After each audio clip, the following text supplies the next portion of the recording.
Hello, welcome to this seventh show of Living Off the Grid in the City with Hector Vladimir. Today is August 21st, 2015. In today's show, I wanted to quickly discuss a few points on my stance of having free entertainment available for everyone. I believe we shouldn't pay a dime to the entertainment system, the entertainment business industry. It is just an abomination as it is set up right now. It is largely corrupt and it is unbalanced to the fiction and entertainment side, and huge amounts of resources are diverted from actual necessary and very, very useful industries, areas, and markets. They're diverted to the entertainment business because it is just so profitable. Everyone wants that painkiller at the end of their day. They want to tune out and just forget about everything, all their responsibilities, all of their problems, and just watch somebody else's problems. Maybe they feel better when they look at everybody else's problems other than their own. Going back to my main point here about the disadvantage of paying for TV services. By the way, TV services are on the way out. When I say TV services, I mean the traditional TV services, network programming, where programming is just scheduled for your use, for your consumption, and it is non-interactive. Basically, they set it up for you to watch every day, and you have very little input other than tuning to the programming or not. Basically, you either turn it on or not, watch it or not. That's the only input you have in the traditional sense with TV services. One big disadvantage is the exposure to more and more extreme behaviors due to the nature of the economic competition among media providers.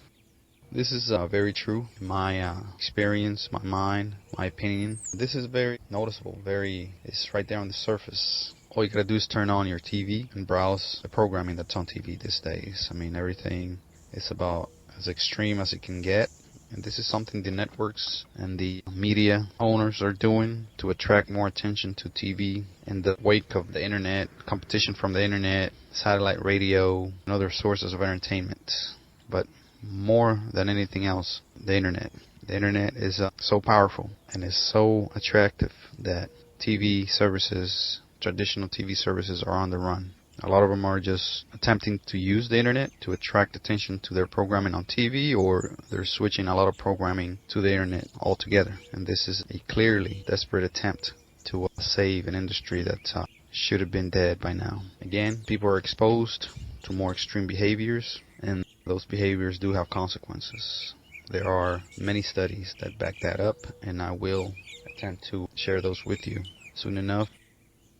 Exposure to violence is manifold more than in past decades. Also, exposure to what used to be taboo sexual behavior. This is in prime time TV. I have seen this myself. This is not even after hours. This is during the day. All you gotta do is flip through the premium channels like any kid can do during the day, and there you have it. I guess the networks are counting on kids being in school during the day, but the fact of the matter is that many kids do miss days and many kids do homeschooling, so they're wrong. In basic terms, the networks and the media providers, the traditional TV media providers, are on the run. They are doing, obviously, everything they can, everything they can throw at it, they will throw at it to keep themselves alive. Again, TV is a dying industry, and it's about time. It is about time that the industry is dying, and I hope it falls for good. There are better alternatives. The time-wasting, life-wasting, and the life-consuming disadvantages of TV can be buried with it.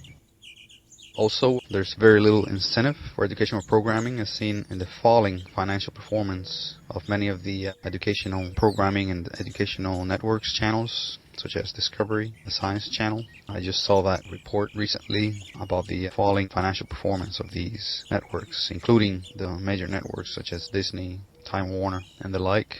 Traditional educational channels have turned to ghost, zombie, sex and violence, and reality or gossip shows. Examples of those networks that have turned to such programming to see if they could boost their profits are TLC, the History Channel, Discovery Channel, etc. The History Channel, I remember not long ago, maybe in the early 2000s, it used to be a channel about history, which were mainly well-researched documentaries, programming based on past facts. Now you see a bunch of Sasquatch, Bigfoot, ghost hunters, gangland, and all these other programming that has very little or nothing to do with fact or history. And that being again a clear indicator that traditional TV programming is just on the defense, on the run. They're struggling. They're giving their last death throes and attempting to somehow save themselves, giving you what people want, what people will tune into, because they're just following whatever the mainstream is asking for. And mainstream is usually not the best out there. It's not the best for society, unfortunately. Same thing that happen in groups of humans. Usually the lowest and the worst behavior is the one that is followed. The best behavior is usually alone and rejected for whatever reason. This is very often the case. Group crimes are committed this way, where the worst behaved individual leads a certain crime. The rest either follows or does not do anything to attempt to stop it. Same way with TV programming, to where most people just watch the worthless and the programming that's just unuseful and harmful, and everyone else seems to fall in line and or not stand against it. They just let it go by, let it happen, let people talk about it. They don't criticize it. And good programming goes uncommented. No one talks about it. Very few people. And if they do, it's in very small groups. A huge disadvantage of paying for TV services is that it makes you feel like you're obligated to watch the programming you're paying for naturally. I mean, you're paying for it, turn it on, even if you're not even watching it, just to at least act like you're getting your money's worth. A lot of people watch TV initially without even wanting to because of this, just to justify their monthly payment, often very high monthly payment, and they waste their time. They become addicted to one or several shows eventually, and that's how they get hooked on TV, and they spend up to 40% or more of their time during the week, month, year, whole life watching fictional and useless TV shows. TV is increasingly expensive and increasingly resource demanding, resource intensive to maintain. This is for companies, networks, and media providers. They require space technology such as satellites, millions of miles of copper cable, millions of miles of fiber optic cables, technologies that could be used elsewhere for much more useful ends, such as communications, medical, internet, and the like. Internet would be probably many times cheaper than it is now, if not free, if it wasn't for the resources taken up by the entertainment industry.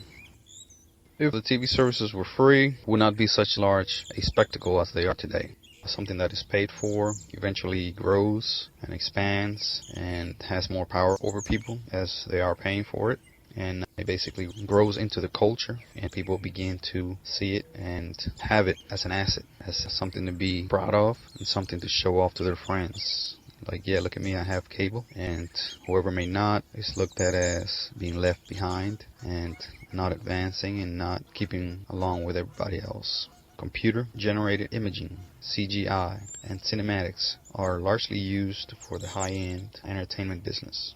Today, there has been many movies made with the lower-end computer graphics, but for the most part, the big movie studios, Disney, Pixar, DreamWorks, all the others, have bought and taken up a lot of the technologies on CGI and the other advanced cinematics. This technology would likely be dedicated for more useful and more valuable ends, such as education and instruction. Right now, it's just used for fiction for the most part, and it is highly expensive and apparently very profitable at the moment, providing just fiction, cartoons, action movies, etc. Thank you for listening to this podcast. Please look for the next episode soon, and please ensure you like this content and subscribe as a sign of support for me to continue to provide this type of content to people like you. Thank you.